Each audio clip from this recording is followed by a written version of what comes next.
சங்கீதம் 20 1-2 வசனங்கள். ஆபத்து நாளிலே கர்த்தர் உமது ஜெபத்தை கேட்பாராக. யாக்கோபின் தேவனுடைய நாமம் உமக்கு உயர்ந்த அடைக்கலமாவதாக. அவர் பரிசுத்த ஸ்தலத்திலிருந்து உமக்கு ஒத்தாசை அனுப்பி சியோனிலிருந்து உம்மை ஆதரிப்பாராக. இந்த உலகத்தில் மனிதர்கள் சமாதானமாக வாழ அநேக வழிகளை தெரிந்து கொள்கிறார்கள். ராஜாக்கள் கோட்டைகளை கட்டி அதற்குள்ளே வாழ்ந்தார்கள். இன்னும் அநேக மனிதர்கள் தங்கள் உறைவிடம் பாதுகாப்பாக இருக்க வேண்டும் என்று விரும்புகிறார்கள். ஆனால் பரிசுத்த வேதாகமத்தில் வாசிக்கிற போது தேவனே உங்களுக்கு பாதுகாவலான இடம் என்று எழுதப்பட்டிருக்கிறது.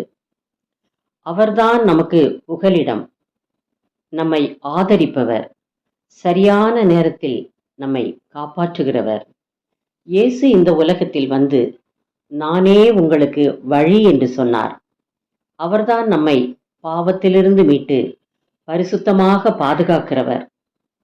அவர்தான் நம் குறைவை நிறைவாக்குவார். ஆபத்து காலத்தில் உதவி செய்கிறவர். என் கிருபை உனக்கு போதும் என்று சொல்லியிருக்கிறார். திகையாதே, கலங்காதே, நமக்கு சமாதானம் தந்து நம்மை சுகமாய் பாதுகாக்க இயேசு இருக்கிறார்.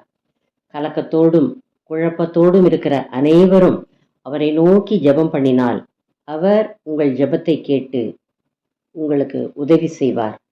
அவரே உங்களுக்கு உயர்ந்த அடைக்கலம். ஜெபம். இயேசுவே, உமக்கு ஸ்தோத்திரம். நீரே என் அடைக்கலமும் என் பலனாயிரும். பாதுகாத்து கொள்ளும்.